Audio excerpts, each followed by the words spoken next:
के अंदर 2 लाख करोड़ रुपए की घरेलू बचत होती है।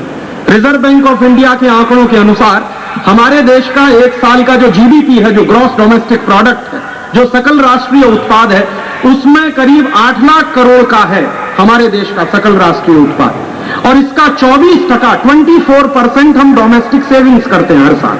तो 2 लाख करोड़ की हमारी घरेलू बचत है। और ये जो 2 लाख करोड़ की घरेलू बचत, इसमें अगर हम और 1 लाख करोड़ जोड़ दें तो हर साल 3 लाख करोड़ रुपया हम राष्ट्र के स्तर पर खुद बचत के रूप में सरकार को दे सकते हैं, और भारत सरकार को किसी के सामने कटोरा लेकर हाथ फैलाने की जरूरत नहीं। आज हमारे देश के कुछ अर्थशास्त्री ऐसा मानते हैं कि विदेशी पूंजी की बहुत जरूरत है। हमारे देश का जो कोर सेक्टर का डेवलपमेंट है, इंफ्रास्ट्रक्चर का डेवलपमेंट है, वहां पे हमको बहुत ज्यादा पूंजी चाहिए। तो दिल्ली में एक बार एक बड़ी कॉन्फ्रेंस में मैं गया था जिसमें यही सब बातें हो रही थी। मैंने एक अर्थशास्त्री से पूछा कि एक साल में कितना रुपया चाहिए हमको कोर सेक्टर के लिए, डेवलपमेंट के लिए। तो उन्होंने कहा राजीव भाई कम से कम 2 लाख करोड़ से लेकर 3 लाख करोड़ तक तो चाहिए। तो मैंने कहा 2 लाख करोड़ की तो हमारी डोमेस्टिक सेविंग्स है, और 1 लाख करोड़ की हम डोमेस्टिक सेविंग्स बढ़ा सकते हैं। 3 लाख करोड़ तो हम इस देश में डोमेस्टिक सेविंग्स में पैदा कर सकते हैं, और वो पैसा अगर हम इस राष्ट्र के कोर सेक्टर के विकास में लगाएं, इंफ्रास्ट्रक्चर के डेवलपमेंट में लगाएं, तो हमको कटोरा लेकर विदेशी पूंजी लेने के लिए भीख मांगने की जरूरत ही नहीं पड़ेगी। तो बहुत आसानी के साथ ये हो सकता है, और ये बहुत आसानी के साथ हो सकता है तो राष्ट्र का विकास बहुत तेजी से हो सकता है। तो मेरा आपसे एक और निवेदन है कि आप अपने जीवन में अपरिग्रह और संयम के सिद्धांत को अपनाइए, उससे बचत बढ़ेगी इस देश की, और वो घरेलू बचत हमारे देश के राष्ट्र के विकास के काम में लग सकेगी। और ऐसी ही कुछ दूसरी तरह की बातें और कहकर खत्म करूंगा कि एक बाजू में इन अमेरिकी कंपनियों का बहिष्कार हमको इसलिए करना है कि अमेरिका ने हमारे ऊपर चुनौती लगाई है आर्थिक पाबंदी के रूप में। दूसरे बाजू में इन अमेरिकी कंपनियों का बहिष्कार करना इसलिए भी जरूरी है कि हमारे देश में अभी रिसर्च एंड एनालिसिस विंग का एक बहुत बड़ा ऑफिसर है, जॉइंट डायरेक्टर के पद पर है। मैं उसका नाम नहीं ले सकता क्योंकि यह जाहिर व्याख्यान है, उसकी नौकरी पर चोट आ सकती है। उसने एक रिपोर्ट दी है भारत सरकार को बना के। हमारे देश की खुफिया एजेंसी, सबसे बड़ी खुफिया एजेंसी है सीबीआई, उससे भी ऊपर है raw, research and analysis wing. तो रिसर्च एंड एनालिसिस विंग के खुफिया विभाग का हमारे देश का एक जॉइंट डायरेक्टर भारत सरकार को रिपोर्ट दे रहा है। गलती से वो रिपोर्ट लीक हुई और कुछ अखबारों में छप गई। उस रिपोर्ट में उसने क्या लिखा है? उसने ये लिखा है कि अमेरिकी कंपनियां भारत में सिर्फ व्यापार करने ही नहीं आ रही हैं, इन अमेरिकी कंपनियों के साथ सबसे ज्यादा मात्रा में सीआईए के एजेंट्स आ रहे हैं भारत में। और ये सीआईए के एजेंट्स जो भारत में भेजे जा रहे हैं, उनका मूल उद्देश्य क्या है? तो ये मूल उद्देश्य अगर समझना हो तो आप समझिए, जब बिल क्लिंटन दूसरी बार राष्ट्रपति बना तो उसने सेनेट के अंदर एक वक्तव्य दिया था। बिल क्लिंटन ने कहा था कि भारत अब हमारी हिट लिस्ट में नंबर 1 पर है। आप समझते हैं इसका मतलब क्या? उसने कहा था कि सोवियत संघ को खत्म कर देने के बाद अब भारत हमारी हिट लिस्ट में नंबर 1 है और चीन हमारी हिट लिस्ट में नंबर 2 है। तो माने भारत को खलास करना है उसी तरह से जैसे उन्होंने सोवियत संघ को खलास किया था। और ये अमेरिका के राष्ट्रपति बिल क्लिंटन ने सेनेट में कहा, इसलिए मैं इसको बहुत महत्वपूर्ण मानता हूं। एक पुराना राष्ट्रपति और था अमेरिका का, उसका नाम था रोनाल्ड रीगन। रोनाल्ड रीगन जिस दिन रिटायर हुआ, माने जिस दिन उसका टर्म पूरा हुआ था और वो गया था अपना समय पूरा करके, तो उस दिन जो उसने आखिरी भाषण दिया है सेनेट में, उसकी भी नीति वही थी। उसने भी कहा था कि सोवियत संघ के खत्म हो जाने के बाद अब हमारे लिए जो चुनौती है वो या तो भारत है या तो चीन है, माने हम उनकी चुनौती पर हैं और इसलिए वो हमारे देश को खत्म करने के लिए कोई भी नीति बनाएंगे। सोवियत संघ को जिस तरह से उन्होंने खत्म किया, उसी तरह से भारत को खत्म करने की योजना भी उन्होंने बनाई है। सोवियत संघ कैसे खत्म हुआ था उसका किस्सा अगर आपको समझ में आ जाए तो भारत के खात्मे का किस्सा भी आपको समझ में आना शुरू हो जाएगा। सोवियत संघ को अमेरिका ने कैसे खत्म किया, बहुत दिनों के बाद अब सोवियत संघ में यह पता चला है कि एक बार अमेरिकी सीआईए का आदमी सोवियत संघ का राष्ट्रपति बना, उसका नाम था मिखाइल गोर्बाचोव। बहुत बार ऐसा होता है और किसी को होश नहीं होता कि उनके देश में क्या हो रहा है। मिखाइल गोर्बाचोव जब सोवियत संघ का राष्ट्रपति बना तो किसी को इस बात का अंदाजा नहीं था कि ये अमेरिकी एजेंट है, लेकिन मिखाइल गोर्बाचोव राष्ट्रपति बना। और राष्ट्रपति बनने के तुरंत बाद मिखाइल गोर्बाचोव ने क्या किया? 1986 में मिखाइल गोर्बाचोव ने सोवियत संघ में 2 नीतियां चलाई। एक नीति का नाम था ग्लासनोस्त और दूसरी थी पेरेस्ट्रोइका। ये दोनों रशियन भाषा के शब्द हैं। ग्लासनोस्त रशियन भाषा का शब्द है, इसका मतलब होता है ग्लोबलाइजेशन, और पेरेस्ट्रोइका का मतलब होता है लिबरलाइजेशन। तो मिखाइल गोर्बाचोव सोवियत संघ का राष्ट्रपति बना और उसने 2 नीतियां चलाई, ग्लोबलाइजेशन और लिबरलाइजेशन, जागतिकरण, उदारीकरण। क्या किया उसने? दरवाजा खोल दिया अपने पूरे देश का और अमेरिकी कंपनियों को बुलाना शुरू कर दिया। तो सोवियत संघ के बाजार में खुलकर अमेरिकी कंपनियों को मौका दिया गोर्बाचोव ने, और अमेरिकी कंपनियां जब सोवियत संघ के बाजार में पहुंची तो एक एक करके उन्होंने सोवियत संघ की सारी कंपनियों को खरीदना शुरू कर दिया। और अमेरिका की कंपनियों ने जब सोवियत संघ की कंपनियों को खरीदना शुरू किया तो एक दिन ऐसा भी आया कि सोवियत संघ के जो बड़े बड़े पब्लिक सेक्टर थे वो भी बिकना शुरू हो गए। और जब बड़े बड़े पब्लिक सेक्टर बिक गए, प्राइवेट सेक्टर भी बिक गए, तो सोवियत संघ में अपना स्वदेशी कहने लायक कुछ भी नहीं बचा। और एक दिन ऐसी स्थिति आई कि सोवियत संघ में परिस्थिति इतनी खराब हुई कि अमेरिकी कंपनियों ने सोवियत संघ के पूरे प्रोडक्शन के सेक्टर को टेक ओवर कर लिया। और उनका क्या चलता था सिद्धांत? अमेरिकी कंपनियां सोवियत संघ की कंपनियों को खरीदती थी, उनमें ताला डालती थी, लोगों की छटनी करती थी, बेरोजगारी। तो लाखों लोगों को बेरोजगार कर दिया। तो पूरे के पूरे आर्थिक उत्पादन के तंत्र पर अमेरिकी कंपनियों ने कब्जा करके सोवियत संघ का सत्यानाश कर दिया। फिर उसके बाद सोवियत संघ के किसानों को बर्बाद किया। अमेरिका की एक कंपनी, उसका नाम है कारगिल, इसने क्या तमाशा किया? अमेरिका से गेहूं लेकर कारगिल कंपनी सोवियत संघ में बेचने के लिए गई, और सोवियत संघ में जो गेहूं का दाम होता था उससे बहुत सस्ते दाम पर इस कंपनी ने गेहूं बेचना शुरू कर दिया। मिखाइल गोर्बाचोव ने क्या किया था? ग्लोबलाइजेशन के नाम पर सोवियत संघ में पहले जो एंटी डंपिंग लॉ लगता था वो हटा दिया उसने। तो सोवियत संघ की अमेरिका की कंपनियां बहुत सस्ते दाम पर सोवियत संघ में गेहूं बेचने लगी, चावल बेचने लगी, दूसरे सामान बेचने लगी। तो एक बार सोवियत संघ के किसानों को बहुत घाटा हुआ गेहूं की फसल करने में। तो सोवियत संघ के किसानों ने तय किया कि अब हम गेहूं पैदा ही नहीं करेंगे, क्योंकि अमेरिका से बहुत सस्ता गेहूं आता था। तो जिस साल सोवियत संघ के किसानों ने गेहूं पैदा करना बंद किया, उसी साल अमेरिकी सरकार ने गेहूं बेचना उस देश में बंद करा दिया। तो जो सोवियत संघ सारी दुनिया में गेहूं का निर्यात करता था, उसी सोवियत संघ में फिर डबल रोटी के लिए लड़ाइयां होना शुरू हो गई, युद्ध होना शुरू हो गए, रोटी के लिए मार होनी शुरू हो गई। तो जब रोटी के लिए लड़ाइयां शुरू हुई उस देश में, और एक ऐसा भी समय आया कि 2.5 घंटे 3 घंटे लाइन में लगना पड़ता था, तब डबल रोटी का एक पैकेट मिलता था मास्को जैसे शहर में। तो लोगों में गुस्सा पैदा हुआ और उससे हिंसा हुई, और हिंसा भड़कती गई, भड़कती गई, भड़कती गई। और एक दिन अमेरिका के राष्ट्रपति ने मिखाइल गोर्बाचोव को एक कहा कि हम आपके देश में ये जो लोग मर रहे हैं रोटी के बिना, भूख से मर रहे हैं, इन लोगों के लिए हम फूड पैकेट्स गिराना चाहते हैं, आप इसकी परमिशन दे दो। तो सोवियत संघ के मिखाइल गोर्बाचोव ने परमिशन दे दी। तो अमेरिका के जहाज आते थे, वो फूड पैकेट्स गिराते थे। तो उन जहाजों के पायलट ऑफिसर्स को ये इंस्ट्रक्शंस दिए हुए थे कि जहां कहीं 1000 लोग खड़े हो वहां सिर्फ 10 पैकेट गिराना, ताकि कोई खा ना सके उसको, और आपस में लड़के एक दूसरे को मार दे, खत्म कर दे। तो फूड पैकेट्स के माध्यम से अमेरिकी लोगों ने, अमेरिकी सेनाओं के पायलट्स ऑफिसर्स ने सोवियत संघ में फूड रॉयट्स करा दिए, और इतनी मारामारी हुई, इतनी घमासान मारामारी हुई कि एक राष्ट्र 17 टुकड़ों में खंड खंड बट गया। एक जमाना था जब कभी सोवियत संघ नाम का एक राष्ट्र था, आज दुनिया में ऐसा कहीं राष्ट्र नहीं है। अभी 17 टुकड़े हो गए हैं, और जिस दिन सोवियत संघ के 17 टुकड़े हुए, उसी के बाद मिखाइल गोर्बाचोव अपना देश छोड़कर भाग गया और अमेरिका में रहना शुरू कर दिया उसने। और आप जानते हैं आजकल मिखाइल गोर्बाचोव अमेरिका की एक कंपनी का चीफ एग्जीक्यूटिव ऑफिसर है, और अब सोवियत संघ के लोगों को पता चला है कि वो अमेरिकी एजेंट था जिसको सोवियत संघ का राष्ट्रपति बनाया गया, जिसके माध्यम से ग्लोबलाइजेशन कराया गया, लिबरलाइजेशन कराया गया और पूरे देश का सत्यानाश कर दिया उसने।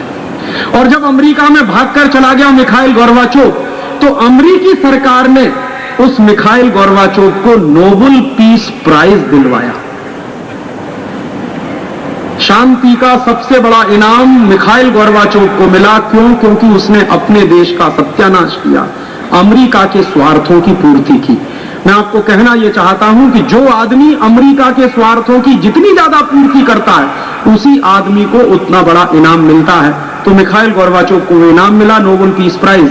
और आज मिखाइल गोर्बाचोव अमेरिका में रहता है, सोवियत संघ में नहीं रहता। अब सोवियत संघ के लोगों को पता चल रहा है कि वो अमेरिकी एजेंट था जिसने उनके देश का सत्यानाश किया है। और इस कहानी के माध्यम से मैं आपको एक दूसरा उदाहरण और जोड़ना चाहता हूं इसी कहानी में, कि इसी अमेरिका ने एक और देश बर्बाद किया है, उसका नाम है इंडोनेशिया। और उस इंडोनेशिया को अमेरिका ने कैसे बर्बाद किया है, उसका भी किस्सा आप सुन लीजिए। इंडोनेशिया में एक राष्ट्रपति होता था, अब नहीं है, सुहार्तो। 1991 के साल में सुहार्तो ने वही किया जो मिखाइल गोर्बाचोव ने 1986 में किया। सुहार्तो ने भी अपने देश में ग्लोबलाइजेशन किया, लिबरलाइजेशन, राजीव दीक्षित जी उदारीकरण किया, जागतिकीकरण किया, इंडोनेशिया का दरवाजा खोल दिया, अमेरिकी कंपनियों को बुला लिया और अमेरिकी कंपनियों को लूट की खुली छूट दे दी। इंडोनेशिया का जो शेयर बाजार है वो पूरी तरह से अमेरिकी कंपनियों के कब्जे में चला गया। अमेरिका की एक कंपनी है स्टैनली मॉर्गन और दूसरी कंपनी है मेरिल लिंच। इन सब ने जाके इंडोनेशिया के पूरे शेयर मार्केट को कंट्रोल कर लिया और एक तरह से वो शेयर मार्केट को उठाते गए। इंडोनेशिया के लोगों ने ऐसा माना कि ये शेयर बाजार उठ रहा है तो इंडोनेशिया की कोई बड़ी भारी तरक्की हो रही है, तो इंडोनेशिया के लोगों ने अपने खून पसीने की कमाई शेयर बाजार में लगाना शुरू कर दिया। और एक दिन इन कंपनियों को समझ में आया कि अब इंडोनेशिया के लोगों के पास कुछ भी पैसा नहीं है, तो उन्होंने जितना पैसा लगाया था वो सब विड्रॉ कर लिया। तो धड़ाम से शेयर बाजार इंडोनेशिया का जमीन पे गिरा। और जैसे ही इंडोनेशिया का शेयर बाजार गिरा, जकार्ता का शेयर बाजार गिरा, लाखों इन्वेस्टर्स वहां के बर्बाद हो गए, जिनका हजारों करोड़ रुपया डूब गया उस शेयर बाजार में। फिर वहां के कारखाने बंद होना शुरू हो गए, मंदी आ गई बाजार में। मंदी इतनी भयंकर आई कि व्यापारियों के सामने संकट पैदा हुआ। फिर व्यापारियों के बाद वो संकट बढ़ता किसानों के सामने गया और किसानों के सामने इतना संकट पैदा हुआ कि उत्पादन खत्म हो गया। तो वहां भी भुखमरी आ गई, लाखों लोग बेरोजगार हो गए। तो फिर लाखों लोगों को जब ये समझ में आया कि ये सब कुछ हुआ है ग्लोबलाइजेशन के कारण, लिबरलाइजेशन के कारण, तो अभी पिछले कुछ महीनों से इंडोनेशिया में आंदोलन चल रहा था, जिस आंदोलन की मुख्य मांग थी कि जिस राष्ट्रपति ने हमारे देश में ग्लोबलाइजेशन किया, लिबरलाइजेशन किया, हमारे देश का सत्यानाश किया, अब उस राष्ट्रपति को फांसी की सजा मिलनी चाहिए। तो फांसी की सजा तो नहीं मिली, लेकिन सुहार्तो को इस्तीफा देना पड़ा। और मैं आपको एक इसी के साथ दूसरी जानकारी और देना चाहता हूं कि सुहार्तो की सरकार में एक आदमी था जो वित्त मंत्री था 1991 के साल से। आज वो आदमी इंडोनेशिया छोड़कर भाग गया है अमेरिका में। और अब इंडोनेशिया के लोगों को समझ में आ रहा है कि 1991 के साल में जिस आदमी को वित्त मंत्री बनाया गया था इंडोनेशिया में, वो अमेरिका का एजेंट था और पूरी इंडोनेशिया की अर्थव्यवस्था को खत्म कर दिया उस आदमी। और मैं आपको आज यहां कह रहा हूं कि अभी अगले हफ्ते भर या 10 दिन के अंदर आप एक दूसरा समाचार सुनेंगे इंडोनेशिया का कि सुहार्तो अपना देश छोड़कर भाग गया और अमेरिका में रहना शुरू कर दिया उसने भी। अभी सुहार्तो का बैंक बैलेंस टेस्ट किया गया है, 400 करोड़ डॉलर उसमें जमा है। पूरे देश का सत्यानाश कर दिया उस प्रेसिडेंट ने। अमेरिकी कंपनियों को लूट की खुली छूट दे दी, ग्लोबलाइजेशन लिबरलाइजेशन के नाम पर सारे धंधे खत्म कर दिए उसने। और आज उस इंडोनेशिया को बीच मझधार में छोड़कर सुहार्तो किसी भी क्षण भाग सकता है। और इंडोनेशिया में आग लगी हुई है। कैसी आग लगी हुई है? अभी हफ्ते भर पहले की खबर थी कि जकार्ता की एक दुकान में डबल रोटी के कुछ पैकेट रखे हुए थे। 100 नौजवान भूख से तड़प रहे थे, 3 दिन से खाया नहीं था। वो 100 नौजवानों को पता चला कि दुकान में डबल रोटी के पैकेट हैं, घुस गए। बाहर दूसरे 100 नौजवान खड़े हुए थे, उनको पता चला कि अंदर वाले सब खा जाएंगे, तो बाहर वाले लड़कों ने दुकान में ही आग लगा दी। वो 100 के 100 लड़के उसी में जलकर मर गए।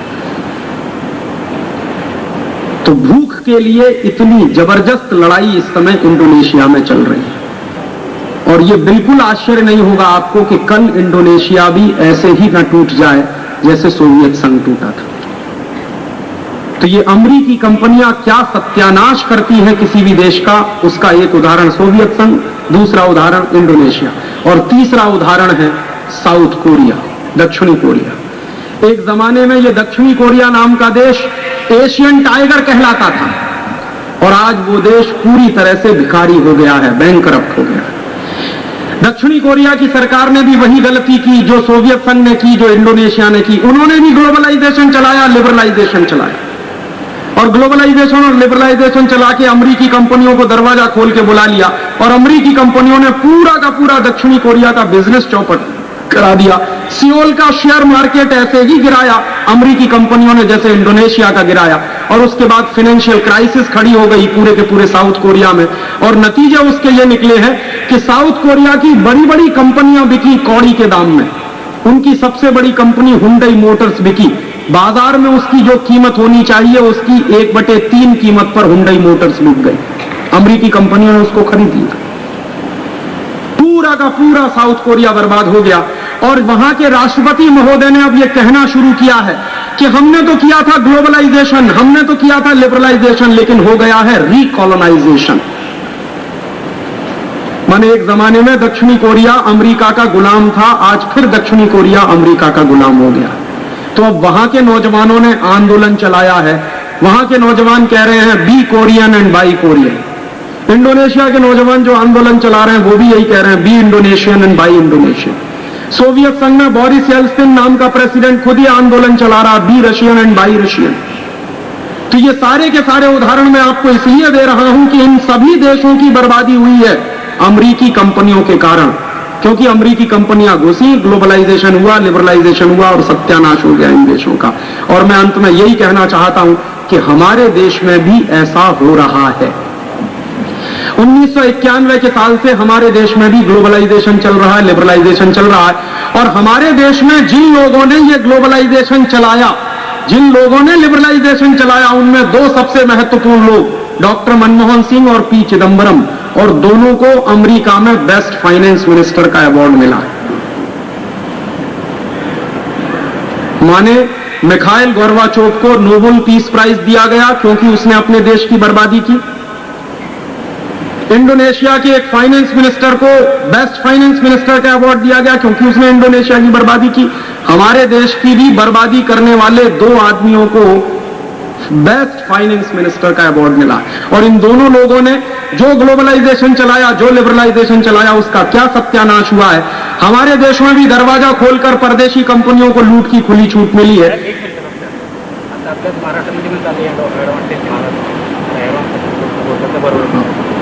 हमारे देश में भी ये विदेशी कंपनियों को खुली छूट मिली है आने की, और विदेशी कंपनियों को जो भी सुविधाएं दी गई हैं इस देश में, वो सारी की सारी सुविधाएं स्वदेशी लोगों से ऊपर है। परदेशी कंपनियों के माल पर टैक्स में कटौती हुई है। परदेशी कंपनियों के माल को भारत में बहुत आसानी के साथ घुसा दिया गया। और परदेशी कंपनियों के माल पर कितनी टैक्स में कटौती की गई है आपको मालूम है? जिन सामानों पर 400 टका टैक्स लगता था, 400 टका कस्टम ड्यूटी लगती थी, अब उन सामानों पर सिर्फ 40 टका कस्टम ड्यूटी। जिन सामानों पर 350 टका कस्टम ड्यूटी लगती थी, अब उन सामानों पर सिर्फ 30 टका कस्टम ड्यूटी। जिन सामानों पर 200 टका तक की कस्टम ड्यूटी लगती थी, अब उन सामानों पर सिर्फ 20 टका कस्टम ड्यूटी। और बहुत सारे ऐसे सामान हैं जिन पर 80 से 100 टका तक की कस्टम ड्यूटी लगती थी, अब उन सामानों पर कुछ भी ड्यूटी ही नहीं लगती, वो सब ड्यूटी फ्री हो गए।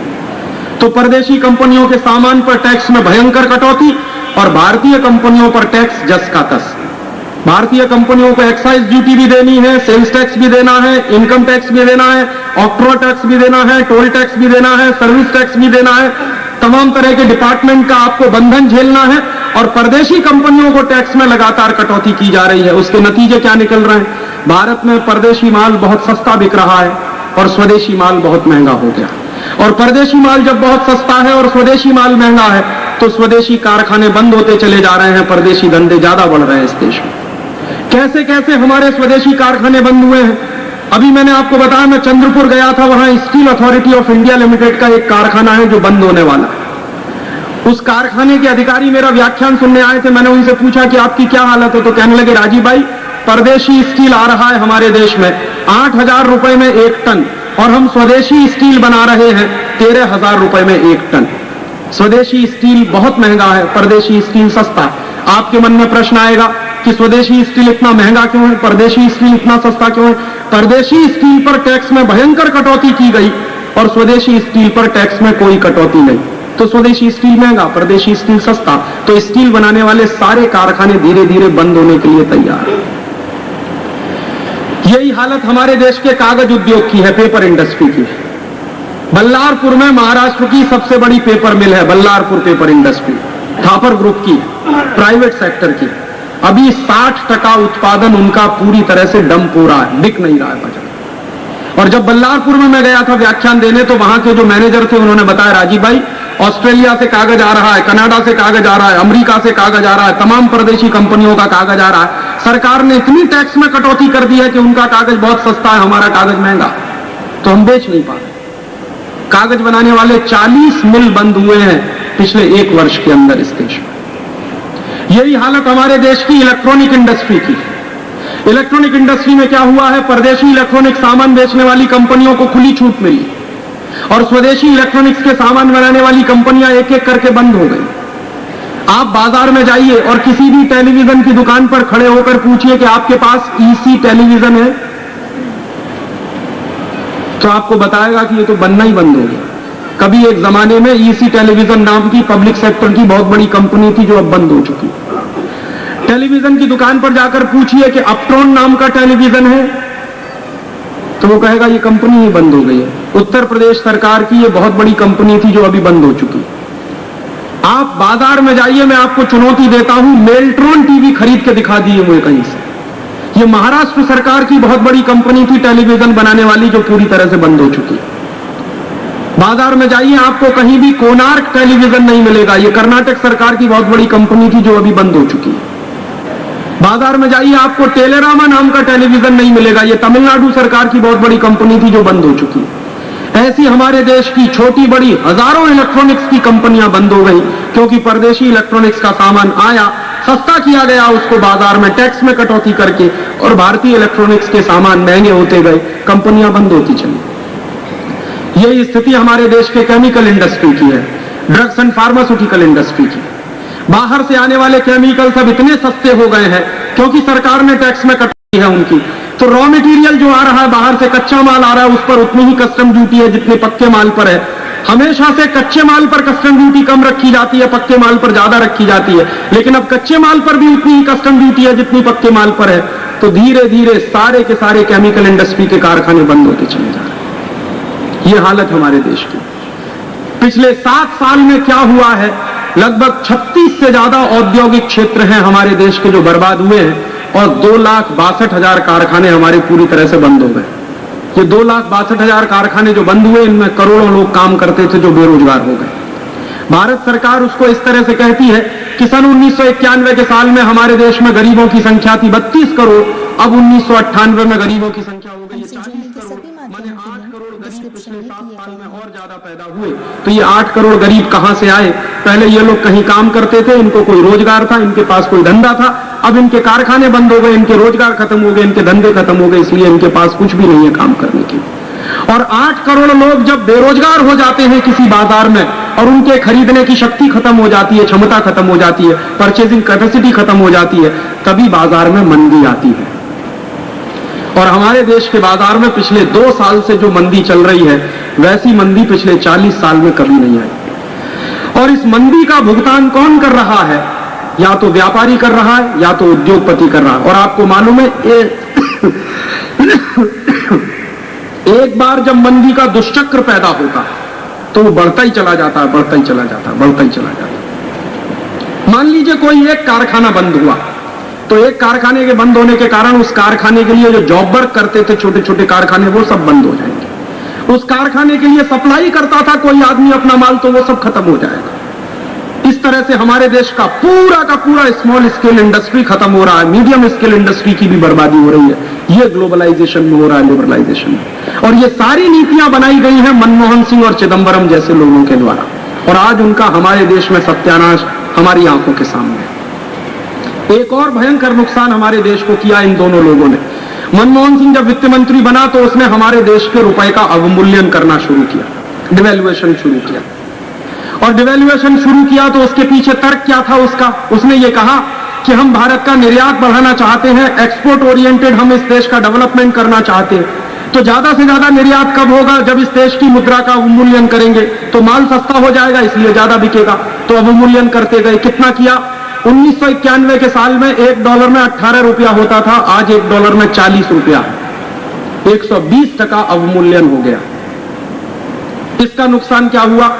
1991 के साल में जब हम अंतर्राष्ट्रीय बाजार में 18 रुपए का माल बेचते थे तो हमको $1 मिलता था।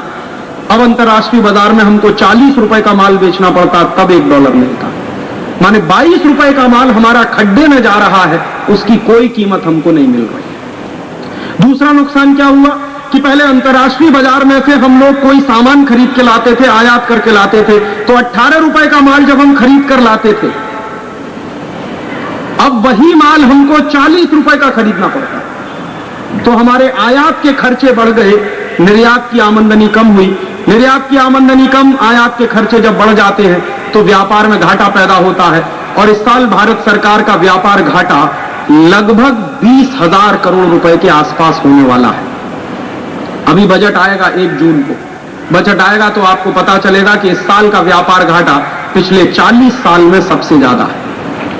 ये सब कुछ हुआ है हमारे देश में उन आर्थिक नीतियों के कारण जो चलाई गई हैं सन 1991 से।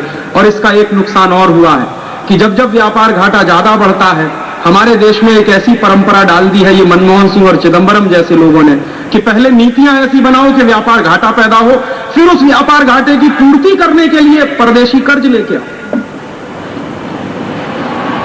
1947 में हम आजाद हुए थे, हमारे देश के ऊपर एक भी परदेशी कर्ज नहीं था, एक भी पैसे का। आज इस देश के ऊपर $140 अरब का परदेशी कर्ज हो गया। इसको अगर रुपए में हिसाब लगाएंगे तो 1 अरब में 100 करोड़ होता है और $1 में 40 रुपया होता है लगभग, तो 5,60,000 करोड़ रुपए का परदेशी कर्ज है हमारे ऊपर। और इसको हिसाब लगाएंगे तो हिंदुस्तान के एक एक व्यक्ति के ऊपर लगभग 5,500 रुपए का परदेशी कर्ज है। एक परिवार में अगर 5 सदस्य हैं तो लगभग 30,000 रुपए का परदेशी कर्जदार है हर एक परिवार।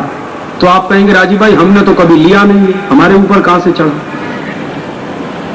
तो ये अद्भुत कर्जा है जो आपने कभी लिया नहीं लेकिन चढ़ा है आपके सिर पर, और इसका भुगतान भी आपको करना पड़ता है। इस परदेशी कर्जे का जब ब्याज चुकाना पड़ता है सरकार को तो उसका भुगतान आप करते हैं। आप कैसे करते हैं?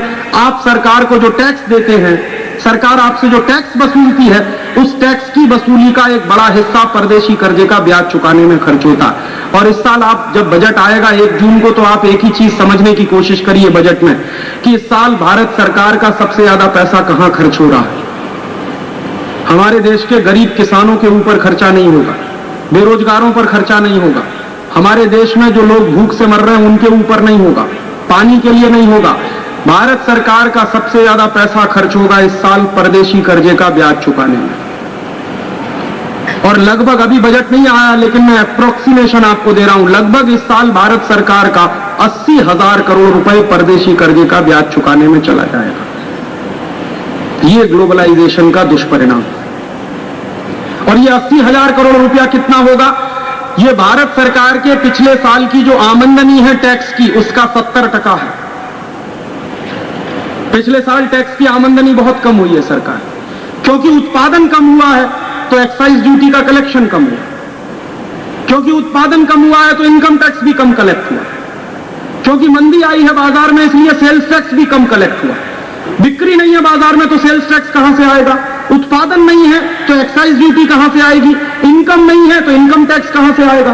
तो सभी तरह के टैक्स में कमी आई है क्योंकि हमारे देश में मंदी चल रही है, उत्पादन में कमी आई, तो टैक्स में कमी आई है, सरकार की आमदनी में कमी आई है। तो पिछले साल की जो आमदनी हुई है उसका 70% परदेशी कर्जे का ब्याज चुकाने में चला जाएगा। और बचे हुए 30% में क्या होगा? बचे हुए 30% में से लगभग 15% चला जाएगा भारत सरकार के केंद्र सरकार की कर्मचारियों की तनख्वाह देने। 5वें वेतन आयोग की रपट लागू हो गई और 5वें वेतन आयोग की जो रपट लागू हुई है उसके अनुसार क्या होगा जिन सेक्रेटरीज को अब तक 10-12 हजार रुपए की तनख्वाह मिलती थी, अब उनको 40-45 हजार रुपए की तनख्वाह मिलती। इतने भयंकर खर्चे बढ़ाए हैं सरकार ने। और ये सरकारी अधिकारियों की, कर्मचारियों की तनख्वाहें बढ़ी हैं। सिर्फ इतना ही नहीं है, अभी तो एक नया नोटिफिकेशन आ गया है, हमारे देश के राष्ट्रपति महोदय की भी तनख्वाह बढ़ गई। कितनी बढ़िया जानते हैं? अब तक हमारे देश के राष्ट्रपति महोदय को 20,000 रुपए की बेसिक सैलरी मिलती थी पर मंथ, अब वो मिलेगी 70,000 रुपए महीने बेसिक सैलरी। मैं अब की बार दिल्ली गया था अप्रैल के महीने में, तो मैंने एक ज्वाइंट सेक्रेटरी से पूछा कि राष्ट्रपति महोदय को 70,000 रुपए तो बेसिक सैलरी मिलेगी, अभी इस पे डीए कितना? तो कहने लगा कम से कम 350 तो मैंने कहा टीए कितना है? तो कहने लगा फिर अलग अलग क्यों पूछते हो, एक साथ पूछ लो, फिर पूछोगे एचआरए कितना। तो मैंने कहा भाई एक साथ ही बता दे। तो कहने लगा राजीव भाई इतना समझ लीजिए कि अब राष्ट्रपति महोदय को एक महीने में कम से कम 3 से 3.5 लाख रुपए की तनख्वाह मिलेगी। तो अब राष्ट्रपति महोदय की तनख्वाह बढ़ी तो प्रधानमंत्री कैसे पीछे रह जाएंगे, और प्रधानमंत्री की बढ़ेगी तो मुख्यमंत्री पीछे कैसे रह जाएंगे, और मुख्यमंत्रियों की बढ़ेगी तो मंत्री पीछे कैसे रह जाएंगे, और मंत्रियों की बढ़ेगी तो एमपीज कैसे पीछे रह जाएंगे, एमएलए कैसे पीछे रह जाएंगे। तो सरकारी कर्मचारियों की तनख्वाह बढ़ गई है तो एमपीज, एमएलए, मंत्री, मुख्यमंत्रियों की भी तनख्वाहें बढ़ेंगी अब। और दूसरी तरफ हमारे देश का किसान इस साल भूखे मर रहा है। आपको मालूम है विदर्भ में अभी 4-5 दिन पहले 4 किसान परिवारों ने आत्महत्या कर ली, भूख से तंग आकर, गरीबी से तंग आकर। विदर्भ में अब तक 350 से ज्यादा किसान हैं जो आत्महत्या कर चुके हैं। पिछले साल आंध्र प्रदेश में 100 किसान परिवारों ने आत्महत्या की थी गरीबी और भूखमरी से तंग आकर। इस साल किसानों के सामने आत्महत्या करने की नौबत क्यों आई है? क्योंकि पिछले 7-8 साल के ग्लोबलाइजेशन, लिबरलाइजेशन का दुष्परिणाम यह हुआ है कि खेती के लिए जो इन्वेस्टमेंट होता था सरकारी केंद्र के स्तर पर, वो लगातार कम करते चले गए और परदेशी कंपनियों के लिए खुली छूट दी गई। लिबरलाइजेशन, ग्लोबलाइजेशन किसानों के लिए नहीं किया गया, परदेशी कंपनियों के लिए किया गया। तो लगातार खेती के उत्पादन में कमी आई, और खेती के उत्पादन में इस साल भयंकर कमी इसलिए भी आई कि बेमौसम बारिश हुई, ओले पड़ गए बेमौसम की। तो बेमौसम की बारिश और बेमौसम के ओले का दुष्परिणाम यह है कि बाजार में जाइए आम है नहीं। रत्नागिरी में जितना आम पैदा होता था उसका मुश्किल से 20% इस साल पैदा होने वाला। वलसाड में जितना आम पैदा होता था गुजरात का, उसका मुश्किल से 10-15% पैदा होने वाला। तो खेती का उत्पादन बुरी तरह से गिरा है और किसानों की आमदनी बुरी तरह से कम हुई है। जिन किसानों ने कर्जा लेकर खेती की थी वो सारे किसान अब असहाय हैं, इसलिए उनके सामने आत्महत्या करने के अलावा अब कोई दूसरा चारा नहीं है। तो किसान आत्महत्या कर रहा है भूख से, और हमारे राष्ट्रपति महोदय को 3.5 से 4 लाख रुपए की तनख्वाह मिलेगी प्रतिमाह। कैसा देश है, कौन सी आजादी? क्या इसी आजादी के लिए हमने इस देश में कुर्बानियां दी हैं 6 करोड़ लोगों की? एक जमाने में दादा भाई नौरोजी ने एक चिट्ठी लिखी थी, वो अखबार में छपी थी, 1890 की बात है। दादा भाई नौरोजी लिख रहे थे, और उस समय अंग्रेज सरकार का जो बजट बनता था उसके बारे में उन्होंने लिखा था कि अंग्रेजी सरकार कितनी अत्याचारी है, कि अंग्रेजी सरकार का 1 साल का जो बजट है उस बजट का 2/3 हिस्सा तो तंत्र पर खर्च होता है, 1/3 हिस्सा लोगों के ऊपर खर्च होता है। अभी दादा भाई नौरोजी की वही बात मुझे फिर से याद आ रही है कि आजादी के 50 साल के अंदर फिर ऐसी ही नौबत पैदा हो गई है कि 2/3 हिस्सा तंत्र पे खर्च होगा, 1/3 हिस्सा लोक पर खर्च होगा। तो लोक पीछे है, तंत्र आगे है। कैसा लोकतंत्र चला रहे हैं आप इस देश में? कौन सी डेमोक्रेसी? और ये आर्थिक संकट की निशानियां हैं। ऐसे ही आर्थिक संकट पैदा हुआ इंडोनेशिया में, ऐसे ही आर्थिक संकट पैदा हुआ है साउथ कोरिया में, ऐसा ही आर्थिक संकट पैदा हुआ था सोवियत संघ में, वैसा ही आर्थिक संकट हमारे देश में है। तो इसलिए भी हमको बहुत जल्दी इन सब चीजों के बारे में सोचना चाहिए। और क्या करना चाहिए? मैंने आपको पहले ही कहा कि ये सारा का सारा तंत्र जो इस समय चल रहा है परदेशी कंपनियों के लिए, नीतियां चल रही हैं परदेशी कंपनियों के लिए, इसलिए भी हमको अपनी पूरी ताकत लगा के इन परदेशी कंपनियों का बहिष्कार करना। एक कारण तो ये अमेरिकी कंपनियां हैं, दूसरा कारण हमारे रॉ के ऑफिसर की रिपोर्ट के इनके साथ सीआईए के एजेंट भी आ रहे हैं, और तीसरा कारण कि हमारे देश में इन कंपनियों के लिए जो ग्लोबलाइजेशन, लिबरलाइजेशन चल रहा है उसका नुकसान हमारी देश की अर्थव्यवस्था को हो रहा है। तो इसलिए हमको ये परदेशी का बहिष्कार, विदेशी कंपनियों का बहिष्कार और स्वदेशी को स्वीकार करने का नारा लगाना ही पड़ेगा और गांव-गांव गली-गली ये आंदोलन चलाना ही पड़ेगा। इसके अलावा अब कोई रास्ता है भी नहीं हमारे पास, सारे रास्ते बंद हो चुके, अब यही एक रास्ता बचा हुआ है। तो इस रास्ते पर चलें तो शायद ये देश बचेगा। तो चलने के लिए आप पूछेंगे क्या है, अभी जो बर्बादी आई है आर्थिक रूप से, उसमें से बाहर निकलने का रास्ता क्या है? मैंने आपको बताया पहला रास्ता तो परदेशी कंपनियों के बहिष्कार का है, जो आप अपने जीवन में अपनाएंगे। एक रास्ता और है, हम भारत सरकार को मजबूर करें कि वो इस ग्लोबलाइजेशन लिबरलाइजेशन की नीतियों को बंद करे और रोके। और इसके लिए मैंने भारत सरकार को एक चिट्ठी भेजी है, एक ड्राफ्ट भेजा है, जिसमें मैंने 40 सुझाव दिए हैं और मेरे सुझाव वहां पहुंचे भी हैं, उनकी चिट्ठी भी आई है और उनके साथ डिस्कशन भी हो चुका है। मंत्री महोदय से मैं मिला था, उद्योग मंत्री से मेरी दिल्ली में मुलाकात हुई थी। मैंने उनसे कहा है कि अगर अर्थव्यवस्था को बचाना चाहते हैं तो कुछ चीजें तत्कालिक रूप से आप करिए। तो मैंने उनको क्या सुझाव दिए हैं वो मैं आपसे कहकर खत्म करूंगा। आपके मन में यह आ सकता है कि इस अर्थव्यवस्था को बचाने का रास्ता क्या? हमने विश्लेषण तो किया, ठीक है ये बर्बादी है, लेकिन इसमें से बाहर निकलने का रास्ता क्या? तो सरकार को जो करना चाहिए, सबसे पहला काम, बाहर से आने वाले सामानों पर कस्टम ड्यूटी बढ़ानी चाहिए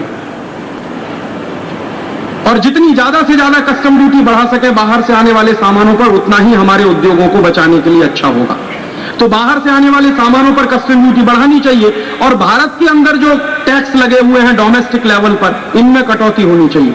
एक्साइज में कटौती होनी चाहिए, इनकम टैक्स में कटौती होनी चाहिए, सेल्स टैक्स में कटौती होनी चाहिए, ऑक्ट्रॉय टैक्स में कटौती होनी चाहिए और सारे टोल टैक्स वगैरह सभी टैक्स में कटौती। तो अंदर जितने टैक्स लगे हैं देश में उन सब में कटौती और बाहर से आने वाले सामानों पर टैक्स ज्यादा से ज्यादा। तो इससे क्या होगा, मंदी कुछ दूर होगी। यूट्यूब चैनल को सब्सक्राइब मैंने एक दूसरा सुझाव और दिया कि जैसे किसानों के ऊपर लगान माफ किया जाता है जब उनके ऊपर बहुत संकट आता है, वैसे ही हम इस देश में अगर चाहें तो 2-3 साल के लिए या संभव हो तो 5 साल के लिए इनकम टैक्स लेना बंद कर दें और भारत सरकार 5 साल के लिए इनकम टैक्स डिपार्टमेंट बंद कर दे। मेरा अपना बिल्कुल स्पष्ट मानना। इससे क्या फायदा होगा? अगर 5 साल के लिए इस देश का इनकम टैक्स डिपार्टमेंट बंद हो जाए तो हमारे देश में 2 चीजें हो सकती हैं। पहली चीज ये कि इनकम टैक्स डिपार्टमेंट का 1 साल का कलेक्शन कितना है। हमारे देश के इनकम टैक्स डिपार्टमेंट का 1 साल का कुल कलेक्शन मुश्किल से 25,000 करोड़ रुपया। उस 25,000 करोड़ रुपए में से 15,000 करोड़ रुपया सरकारी कंपनियों का, BHEL का है, CEL का है, इलेक्ट्रॉनिक्स लिमिटेड का है। जितनी पब्लिक सेक्टर की कंपनियां उनका 15,000 करोड़ रुपया।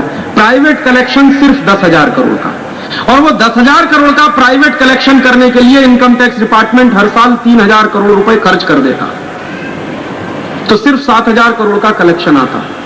तो मैंने सरकार को सुझाव दिया है कि ये जो 7,000 करोड़ का कलेक्शन है इसको हम सब्सिडी नहीं दे सकते क्या? और 7,000 करोड़ के इनकम टैक्स में हम मान लीजिए सब्सिडी दे दें तो क्या होगा? तो होगा ये कि 7,000 करोड़ के कलेक्शन करने के लिए खुद सरकार कहती है कि हर साल हमारे देश में 1.5 से 2 लाख करोड़ का ब्लैक मनी जनरेट होता है। तो ये 1.5 से 2 लाख करोड़ का जो काला धन है, अगर इनकम टैक्स डिपार्टमेंट बंद हो जाए तो ये सबका सब सफेद हो जाएगा, माने 1.5 लाख करोड़ का ब्लैक मनी व्हाइट मनी हो जाएगा। और मैं मानता हूं मनी मनी होता है, ब्लैक एंड व्हाइट नहीं हुआ करता कभी भी। ये इनकम टैक्स डिपार्टमेंट है, इसके कारण कुछ मनी ब्लैक है, कुछ मनी व्हाइट है। ये डिपार्टमेंट बंद हुआ तो 1.5 लाख करोड़ का ब्लैक मनी व्हाइट होगा और वो व्हाइट मनी होगा तो क्या होगा? मार्केट में आएगा, सर्कुलेशन में आएगा। अगर मान लीजिए आपके पास 1 करोड़ रुपया है, किसी दूसरे के पास 1 करोड़ रुपया है, तो आप करेंगे क्या 1 करोड़ रुपए का? चाटेंगे थोड़ी शहद लगा के। आप उस रुपए को कुछ ना कुछ तरीके से बाजार में लाएंगे, चाहे तो कारखाना चलाएंगे, चाहे तो कोई धंधा करेंगे, चाहे तो कोई रोजगार, कुछ ना कुछ आप करेंगे तो वो पैसा मार्केट में आएगा। तो अभी महत्वपूर्ण ये है कि अगर साल भर के अंदर 1.5-2 लाख करोड़ का पैसा मार्केट में आ जाए तो हमारी मंदी तो हम 2-3 साल के अंदर खत्म कर लेंगे। तो जब ये सुझाव मैंने दिया था तो हमारी बंबई में कुछ MPs लोगों के साथ मीटिंग हुई थी, तो उसमें से एक भाई ने कहा, राजीव भाई आपकी बात तो समझ में आ रही है, आइडिया भी बहुत ब्रिलियंट है, लेकिन ये होगा कैसे? मैंने कहा बहुत आसान है, इनकम टैक्स डिपार्टमेंट को बंद करने का नोटिफिकेशन कर दीजिए। तो उसने कहा मुश्किल ये है कि ये इनकम टैक्स डिपार्टमेंट के ऑफिसर्स का क्या होगा? तो मैंने कहा उनके लिए भी काम है हमारे पास, सबको हल दे देंगे और बैल की जोड़ी दे देंगे, जाएं खेत में जोते, क्योंकि उनको मालूम नहीं है कि कैपिटल फॉर्मेशन कैसे होता है, मेहनत कैसे की जाती है। और उन भाई को मैंने एक और दूसरी बात बताई कि अगर इनकम टैक्स डिपार्टमेंट बंद हुआ तो 1.5 लाख करोड़ का ब्लैक मनी व्हाइट हो जाएगा, मार्केट में सर्कुलेशन में आएगा, मंदी दूर हो जाएगी। उससे भी बड़ा एक काम और हो जाएगा कि हमारे देश में 32,000 चार्टर्ड अकाउंटेंट हैं जो टॉप ब्रेन वाले हैं। वो बेचारे क्या कर रहे हैं, इस इनकम टैक्स डिपार्टमेंट के कारण वो 1 रुपया इस जेब से उस जेब में, उस जेब से इस जेब में, इसी कैलकुलेशन में लगे हुए। 32,000 चार्टर्ड अकाउंटेंट हैं इस देश में, और मैं मानता हूं कि एक चार्टर्ड अकाउंटेंट बनना बहुत महंगा है बनिस्बत की ICS ऑफिसर बनना। तो ये देश का टॉप ब्रेन, हमारे देश का ब्रिलियंट ब्रेन कर क्या रहा है, 1 रुपया इस जेब से उस जेब में, उस जेब से इस जेब में। तो अगर इनकम टैक्स डिपार्टमेंट ही बंद हो जाए तो ये 32,000 लोगों को हम इस राष्ट्र के किसी दूसरे काम में लगा सकते हैं, और जो ज्यादा उत्पादक काम हो सकते हैं। और ये 32,000 टॉप ब्रेन अगर इस देश के विकास के काम में लग गया तो हिंदुस्तान को सोने की चिड़िया हम बना सकते हैं। तो एक MP भाई ने और एक सवाल पूछ लिया था, राजीव भाई अगर ये टैक्स में हमने कटौती की, मान लीजिए इनडायरेक्ट टैक्सेस भी कम कर दिए, डायरेक्ट टैक्सेस भी कम कर दीजिए, मान लीजिए टैक्स में कटौती आ गई, रेवेन्यू कलेक्शन कम हुआ, तो सरकार का खर्च कैसे चलेगा? मैंने कहा ईमानदारी की बात तो यह है कि सरकार को अपने खर्चे कम करने चाहिए। जब खेती की आमदनी कम है, व्यापारियों की आमदनी कम है, उत्पादन कम है, तो सरकार को भी अपने खर्चे कम करने चाहिए। तो सरकार अपने खर्चे कम करे, बेफिजूल के खर्चे जो हो रहे हैं, अनप्रोडक्टिव जो एक्सपेंडिचर है, नॉन प्लान जो एक्सपेंडिचर है, उसमें आप कटौती लाइए, कमी करिए। और दूसरा तरीका मैंने उनको और बताया कि आप इसकी बिल्कुल चिंता मत करिए। मैंने तो उनको कहा था कि अगर आप में हिम्मत हो तो 5 साल के लिए पूरी इकोनॉमी को 0 टैक्स बना दीजिए, 5 साल के लिए कोई टैक्स ही नहीं लिया जाए, और आप देखिए हिंदुस्तान सोने की चिड़िया बनता है कि नहीं बनता। तो उन्होंने कहा 5 साल के लिए 0 टैक्स बना तो देंगे, लेकिन खर्चा कैसे चलेगा सरकार का? मैंने कहा उसका बहुत अच्छा तरीका है, हमारे देश के घोटालेबाज नेताओं का करोड़ों डॉलर विदेशी बैंकों में जमा है, तो उसको आप वापस भारत में ले आइए। तो कितना जमा है मालूम है? 140 अरब डॉलर परदेशी बैंकों में पड़ा हुआ हमारे देश के घोटालेबाज नेता। 140 बिलियन डॉलर, ये उतना ही पैसा है जितना हमारे ऊपर परदेशी कर्जा है। तो उन्होंने कहा यह कैसे संभव है? मैंने कहा बहुत आसान काम है कि ये घोटालों के माध्यम से जो पैसा देश के बाहर गया है, इसको आप कानून बनाकर पार्लियामेंट से ये घोषित करा दीजिए कि ये राष्ट्रीय संपत्ति है, और जैसे ही परदेशी बैंकों में पड़ा हुआ पैसा राष्ट्रीय संपत्ति घोषित आप करेंगे, वैसे ही परदेशी बैंकों में वो रह नहीं सकेगा, क्योंकि स्विस बैंकों का कानून है कि वहां पर पर्सनल प्रॉपर्टी रख सकते हैं, प्राइवेट प्रॉपर्टी रख सकते हैं, नेशनल प्रॉपर्टी वहां नहीं रखी जाती। तो स्विस बैंकों के जो कानून है उनका फायदा हम क्यों नहीं उठाएं अपने देश के लिए? तो उनके यहां वो नेशनल प्रॉपर्टी नहीं रख सकते, वो सिर्फ पर्सनल प्रॉपर्टी रखते हैं, प्राइवेट प्रॉपर्टी रखते हैं। तो जैसे ही हम उसको नेशनल प्रॉपर्टी डिक्लेयर कराएंगे, राष्ट्रीय संपत्ति घोषित कराएंगे, वैसे ही वो सारा पैसा देश के अंदर आएगा। और 140 अरब डॉलर उतना है जितना भारत सरकार 5 साल में टैक्स के माध्यम से इकट्ठा करती है। तो 5 साल के लिए पूरी इकोनॉमी को 0 टैक्स बनाया जा सकता है। तो कहने लगे हाँ बात तो तुम्हारी सही है, लेकिन होगा कैसे? मैंने कहा देखिए इसका करना भी बहुत आसान है कि आप एक बिल लाइए पार्लियामेंट में और घोषित कराइए कि ये सारा पैसा राष्ट्रीय संपत्ति है। और मैंने उनको कहा है कि जब आप पार्लियामेंट में ये बिल लाएंगे तो कोई माई का लाल नेता इसका विरोध नहीं कर सकेगा। जो विरोध करेगा वही सारे देश के सामने एक्सपोज हो जाएगा कि इसी का पैसा परदेशी बैंक।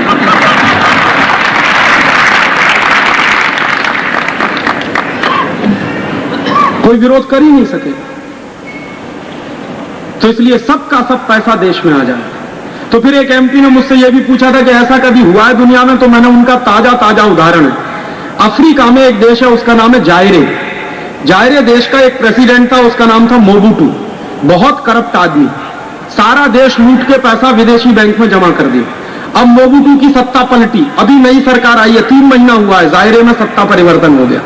तो अभी नई सरकार जो आई उसने क्या किया कि मोबुटू का जितना पैसा स्विस बैंक में है सबको राष्ट्रीय संपत्ति घोषित कर दिया, कानून बनाकर जायरे की संसद से। नतीजा क्या निकला है?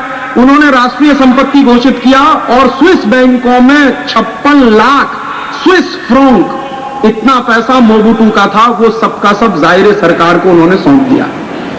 तो अभी जायरे एक ऐसा देश है जो अपना सारा परदेशी कर्ज चुका देगा उस पैसे। ऐसा एक बार और हुआ है ब्राजील में, और ऐसा एक बार और हुआ है फिलीपींस में। तो जायरे कर सकता है, ब्राजील कर सकता है, फिलीपींस कर सकता है, तो भारत क्यों नहीं कर सकता?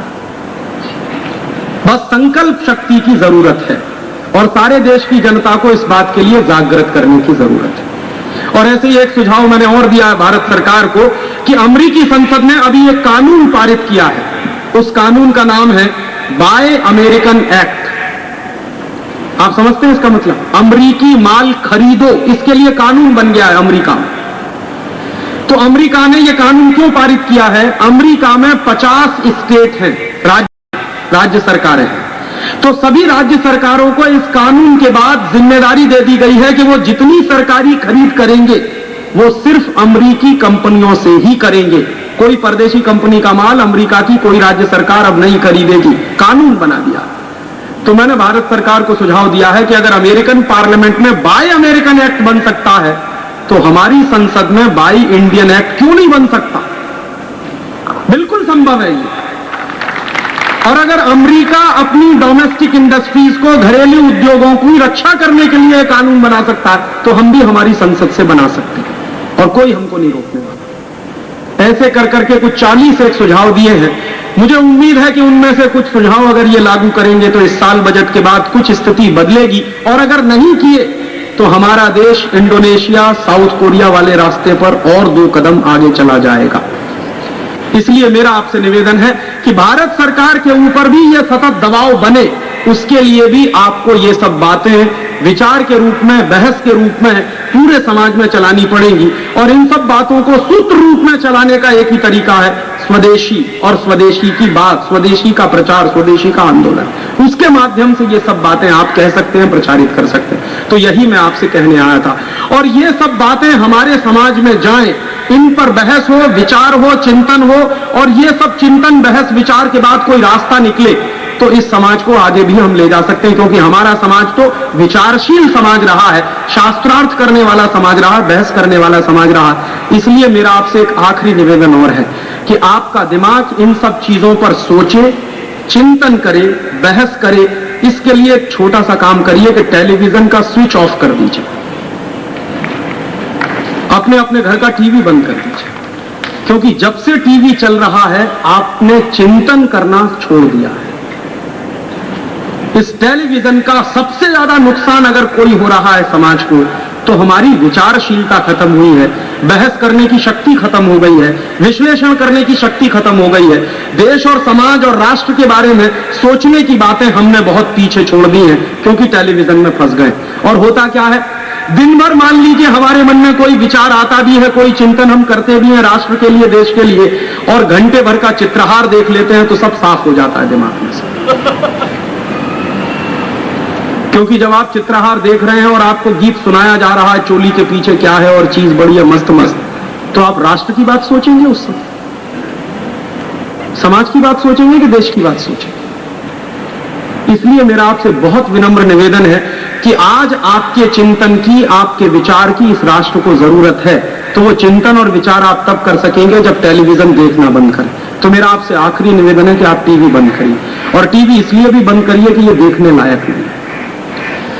जिससे भी मैं पूछता हूं कि भाई टीवी क्यों देखते हो, हर व्यक्ति एक ही जवाब देता है, राजीव भाई मनोरंजन करने के लिए। अब वो मनोरंजन में क्या होता है, घर के छोटे छोटे बच्चे, उनके साथ उनके मम्मी पापा, उनके साथ उनके दादा दादी, सब आंखें फाड़ फाड़ के चित्रहार देखते हैं जो देखने लायक नहीं है। और दादा दादी 3-3 पीढ़ियां एक साथ बैठ के 60-60 साल के बूढ़े चित्रहार देखते, पता नहीं क्या मजा आता है। शर्म नहीं आती किसी को अपनी आंखों में कि क्या देख रहे हैं। उनके बच्चे भी देख रहे हैं, वो भी देख रहे हैं, और पूरा का पूरा परिवार का सत्यानाश हो रहा, मर्यादाएं खत्म हो रही। इसलिए आप ये टीवी बंद करिए, और इसलिए भी बंद करिए कि ये टीवी नहीं है, इडियट बॉक्स है, बुद्धू बक्सा है। और इसकी इडियोसिटी कितनी जबरदस्त है उसका एक उदाहरण मैं आपको दूं। ये टेलीविजन पे किस तरह की इडियोसिटी आती है। एक एडवर्टाइजमेंट आता है जिसमें एक छोटा सा बच्चा कहता है, I am a Complan boy. तो फिर एक छोटी सी बच्ची कहती है, I am a Complan girl. इसका माने क्या है, मैं कॉम्प्लोन का बेटा हूं और मैं कॉम्प्लोन की बेटी हूं। और कॉम्प्लोन क्या है, टिन का डिब्बा। अब आप बताइए, टिन के डिब्बा के बेटा बेटी हो सकते? और अगर टिन के डिब्बा के बेटा बेटी हो रहे हैं तो ये आपके पुरुषत्व को सबसे बड़ी चुनौती है।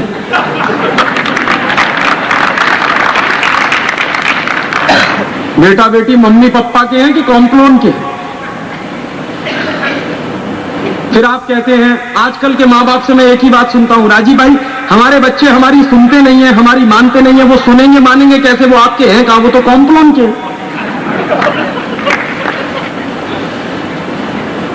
इसलिए ये टीवी नहीं है, इडियट बॉक्स। और इसकी इडियोसिटी का एक दूसरा उदाहरण, टेलीविजन पे जाहिरात आता है, लाइफ बॉय है जहां तंदुरुस्ती है वहां। अभी अब बताइए कि तंदुरुस्ती अगर लाइफ बॉय से आती है तो भोजन क्यों करते? आज के बाद सब भोजन करना बंद करिए, एक एक लाइफ बॉय खरीद लीजिए और दिन में 10-10 बार रगड़िए, सबकी तंदुरुस्ती बने। ऐसे ही इडियोसिटी दिखाते हैं। टेलीविजन पे कहता है लाइफ बॉय मैल में छुपे कीटाणुओं को धो डालता है। कभी टीवी नहीं कहता कि मैल में छुपे कीटाणुओं को मार देता, हमेशा कहता धो डालता है। इसका मतलब जानते हैं क्या? जो कीटाणु मैल में छुप गए हैं इनको धो पोंछ के और तंदुरुस्त बना देता है। इसलिए ये टीवी नहीं है, इडियट बॉक्स। क्या दिखाते हैं जाहिरात में? एक खिलाड़ी है जो फुटबॉल खेलना नहीं जानता, लाइफ बॉय लगा के जब फुटबॉल खेलने जाता है बिना गोल मारे वापस नहीं लौटता। तो मुझे लगता भाई लाइफ बॉय लगाने से ही इतना अच्छा कोई खिलाड़ी बनता है तो पूरी की पूरी फुटबॉल टीम को लाइफ बॉय की एजेंसी दे देनी चाहिए। क्योंकि हमारी फुटबॉल टीम जब ओलंपिक में जाती है तो 0 अंडा लेके आती है, क्वालिफाइंग राउंड में बाहर हो जाती है। उस दिन मुझे इतना अफसोस होता है कि एक एक खिलाड़ी को 2-3 पैकेट लाइफ बॉय के मिले होते तो 10-12 गोल्ड मेडल तो आ ही जाते। ये टीवी नहीं है, इडियट बॉक्स है। क्या इडियोसिटी दिखाते हैं? टेलीविजन पे एक जाहिरात आता है, फेयर एंड लवली। क्या है? गोरेपन की क्रीम। अभी आप बताइए, फेयर एंड लवली लगाने से सब गोरे हो जाते तो दक्षिण भारत में तो कोई काला नहीं रहना चाहिए। आप एक नहीं 100 फेयर एंड लवली लगाइए, आप जैसे हैं वैसे ही रहने वाले, कोई फर्क नहीं पड़े। ऐसे ही टेलीविजन की इडियोसिटी है, उस पर एक जाहिरात आता है, रोटोमैक, एक पेन है। क्या होता है उससे? लिखते लिखते, हाँ, जरा बताइए कि ऐसा भी कोई पेन आता है जिससे लिखते ही लिखते सब हो जाए? और आपके देश के बच्चे स्कूल में पढ़ने के लिए जा रहे हैं कि लिखते लिखते सब करने के लिए जा रहे हैं? इसलिए ये टीवी नहीं है, इडियट बॉक्स। और इसकी इडियोसिटी का नमूना देखिए, एक विज्ञापन आता है कॉलगेट का। उसमें क्या दिखाते हैं? 2 पति पत्नी साथ साथ चल रहे हैं, थोड़ी देर के बाद पत्नी मुंह फेर लेती है और अपनी सहेली से कहती है कैसे कहूं इनकी सांस में बदबू आती है। तो उसकी सहेली कहती है सांस में बदबू, चल मेरे साथ। दोनों डॉक्टर के पास जाते हैं। डॉक्टर साहब कहते हैं अरे कॉलगेट का सुरक्षा चक्र तो अपनाया नहीं, सांस में बदबू तो आएगी। तो उनके घर में कॉलगेट आ जाता है। उनके मिस्टर जिनकी सांस में बदबू आती है वो कॉलगेट रगड़ते हैं। कॉलगेट रगड़ने के बाद दिखाते हैं उनकी पत्नी उनके नजदीक आ जाती है और नीचे एक लाइन लिखते हैं, दूरियां नजदीकियां बनी। जानते हैं इसका मतलब क्या? इसका मतलब है 2 पति पत्नी अगर कॉलगेट नहीं करेंगे तो दूर दूर रहेंगे, कॉलगेट करेंगे तभी नजदीक आएंगे। दोस्तों हमारी वेबसाइट rajivdikshitji.com जरूर भारतीय संस्कृति कहती है कि पति पत्नी का रिश्ता परस्पर प्रेम, परस्पर विश्वास, परस्पर सद्भाव पर टिका होता है। ये इडियट बॉक्स कह रहा है कि कॉलगेट पेस्ट पर टिका हुआ।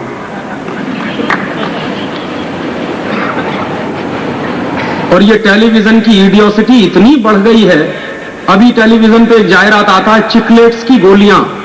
तो चिकलेट्स की गोलियों का क्या विज्ञापन आता है? एक भाई आता है, कोई नौजवान, वो एक लड़की को चिकलेट्स की गोलियां देता, लड़की उसके पीछे पीछे चल देती। माने इस देश की लड़कियां इतनी सस्ती हैं कि चिकलेट्स की गोली पर किसी के भी पीछे चल देती।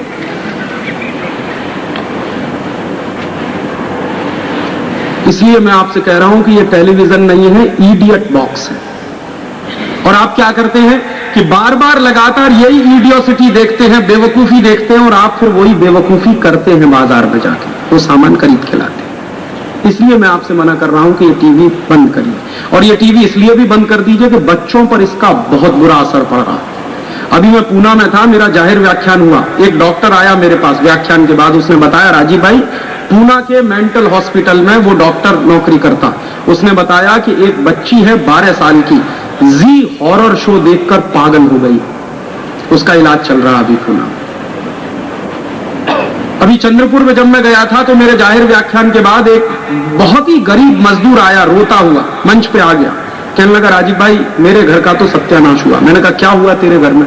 तो कहने लगा मैं बहुत गरीब मजदूर हूं, मेरे पास बिल्कुल पैसा नहीं, लेकिन मेरा एक 11 साल का बेटा वो रोज मुझको कहता था कि टीवी लाओ टीवी लाओ टीवी लाओ। मेरे पास पैसा नहीं था, मैंने बैंक से कर्जा लेकर टीवी खरीद लिया, और टीवी खरीद लिया तो उसका जो 11 साल का बेटा था वो टेलीविजन पे एक सीरियल देखता था, उसका नाम था शक्तिमान।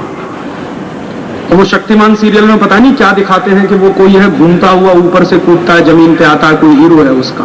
तो बच्चा देखता था उसको गौर से। एक दिन क्या किया उसने, छत पे चढ़ गया और घूमते हुए कूदा छत पर से, उसके दोनों पैर टूट गए। उसको हॉस्पिटल में भर्ती कराया, डॉक्टरों ने एग्जामिन किया, उसके बाद उसको पैरालिसिस का अटैक आया, उसकी दोनों टांगें बेकार हो गई हमेशा के लिए। तो गरीब मजदूर कह रहा था कि राजीव भाई मेरे पास तो कुछ भी नहीं है, यही 11 साल का बेटा मेरी संपत्ति थी, ये चला गया मेरे हाथ से, अब क्या करेंगे? टेलीविजन का क्या असर होता है बच्चों पर, ये अहमदाबाद शहर की एक दुर्घटना मैं आपको बता रहा हूं। एक 7 साल की बच्ची ने अपने 1.5 साल के भाई को वॉशिंग मशीन में डाल दिया। क्यों? वो जो उसका 1.5 साल का भाई था वो थोड़ा काले रंग का था, उस बच्ची को ऐसा लगता था कि वॉशिंग मशीन से हर चीज साफ होकर निकलती है, तो उसने डाल दिया उसमें और बटन चला दिया उसने। खून ही खून और बच्चा मर गया। अब वो 7 साल की बच्ची का कसूर क्या, क्योंकि रोज तो वो टीवी पे यही देखती थी। मेरे इलाहाबाद शहर के बाजू में लखनऊ एक शहर है, वहां क्या हुआ, पिछले साल एक 4.5 साल का बच्चा था, वो क्या करता था, टेलीविजन पे एक विज्ञापन देखता था, थम्स अप का एक विज्ञापन आता था, उसमें एक नौजवान पैर में रस्सी बांध के उल्टा कूदता था। तो वो 4.5 साल के बच्चे ने एक दिन अपने दोनों पैर में रस्सी बांधी, छत पे से कूद गया, सड़क पे गिरा, सिर फटा और मर गया। कितना बुरा असर पड़ता है बच्चों पर टेलीविजन का, उसके लिए मैं कुछ नमूने आपको दे रहा हूं। और अमेरिका में भी यही हालत है, हमारे यहां ऐसा नहीं, अमेरिका में भी यही हालत। अमेरिका में अभी 2 बच्चों ने, प्राइमरी स्कूल के 2 बच्चों ने अपनी क्लास के 5 बच्चों का मर्डर कर दिया राइफल से। एक बच्चे की उम्र 11 साल, दूसरे की उम्र 13 साल। और उन दोनों बच्चों को पुलिस पकड़ के ले गई। पुलिस ने उनसे पूछा कि तुमने ये क्यों किया, क्योंकि 14 साल से कम उम्र के बच्चों को अमेरिका में सजा नहीं दी जा सकती। तो पुलिस ने पूछताछ की तो दोनों बच्चों ने कहा कि हम 15 दिन से एक सीरियल देख रहे थे, उस सीरियल में जो हीरो है वो ऐसे ही मर्डर करता था, तो हमने कर दिया। उसके बाद अभी टेक्सास के एक सबर्ब में दूसरी दुर्घटना हुई। एक खुली जीप में अमेरिका के 10-12 बच्चे सवार हुए, उनके हाथ में स्टेन गन थी। टेक्सास के एक सबर्ब में गोलियां चलाते हुए बाजार में से निकल गए, 34 लोगों को मार दिया। पुलिस ने उनको पकड़ा, उन नौजवानों से पूछा गया तो उन्होंने कहा कि हमने एक फिल्म देखी टेलीविजन पे, उसमें इसी तरह से गोलियां चलाई गई थी तो हमने चलाई। उसके बाद बिल क्लिंटन ने सेनेट में स्टेटमेंट किया, उन्होंने कहा कि अमेरिकी बच्चे अगर टीवी देखकर हत्याएं करना सीख रहे हैं और हत्यारे बन रहे हैं तो हमको ये टेलीविजन चैनल बंद करने के बारे में सोचना पड़ेगा। तो शायद अब वहां टेलीविजन चैनल बंद होंगे, लेकिन दुर्भाग्य मेरे देश का है कि जो कुछ वहां बंद होता है वो भारत में चालू हो जाता। स्टार टीवी बंद हुआ यूरोप में, वो यहां चालू हो गया। CNN बंद हुआ यूरोप में, बहिष्कार हुआ, वो यहां चालू हो गया। जी और इस तरह के बेवकूफी के सीरियल कोई नहीं वहां चलते, वो यहां चालू हो गए। बोल्ड एंड ब्यूटीफुल नाम का टीवी सीरियल पूरे यूरोप में बैन है। सिर्फ ब्रिटेन को छोड़कर बाकी दुनिया के किसी भी देश में नहीं चलता। फ्रांस की सरकार ने सबसे पहले बैन किया था बोल्ड एंड ब्यूटीफुल, लेकिन हमारे देश में धड़ल्ले से चल रहा। ऐसे तमाम उल्टे सीधे टीवी सीरियल आपके बच्चे देख रहे हैं, जिसका बहुत बुरा असर उन बच्चों के मन पर पड़ रहा है।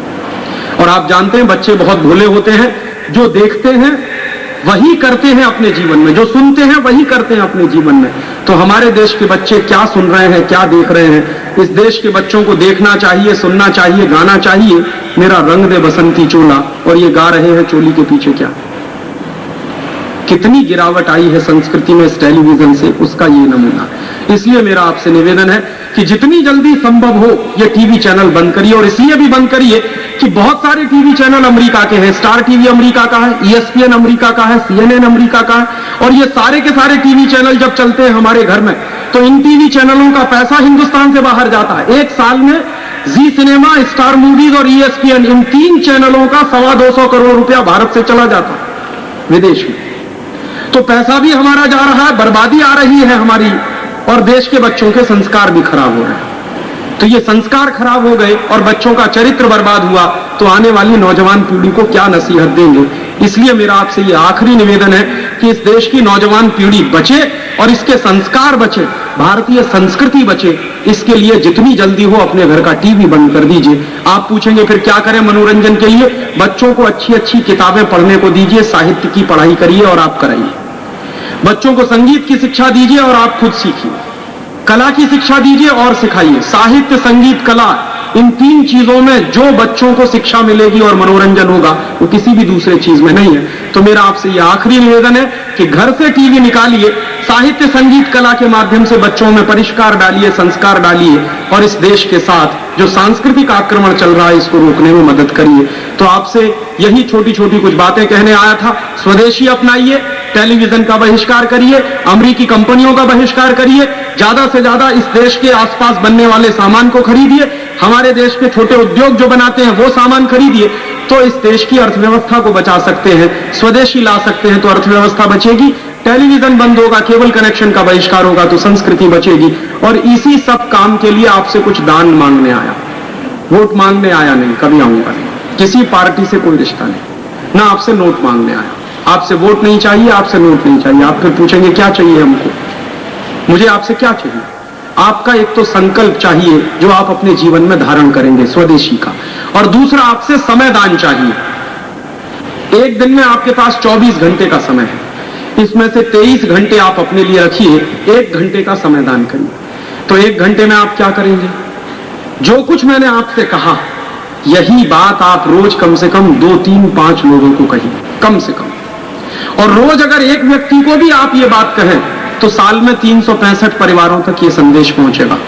और जो भी व्यक्ति यहां है, अगर एक एक व्यक्ति साल में 365 परिवारों तक ये संदेश पहुंचाएगा तो एक बहुत बड़ी क्रांति इस देश में हो जाएगी। तो घर घर, गांव गांव, गली गली इस विचार का प्रचार करना है, और घर घर, गांव गांव, गली गली इस विचार के प्रचार के लिए आपका संकल्प चाहिए, आपका समय दान चाहिए। इस काम में जो भी लोग समय दान देना चाहते हो, जिनको भी लगता हो कि राजीव भाई हम इस काम में लग सकते हैं, कुछ कर सकते हैं, वो अपना नाम पता, वहां एक स्टॉल लगा हुआ है जिस पर कुछ पुस्तकें और कैसेट मिल रही हैं, वो आप देकर जाइएगा।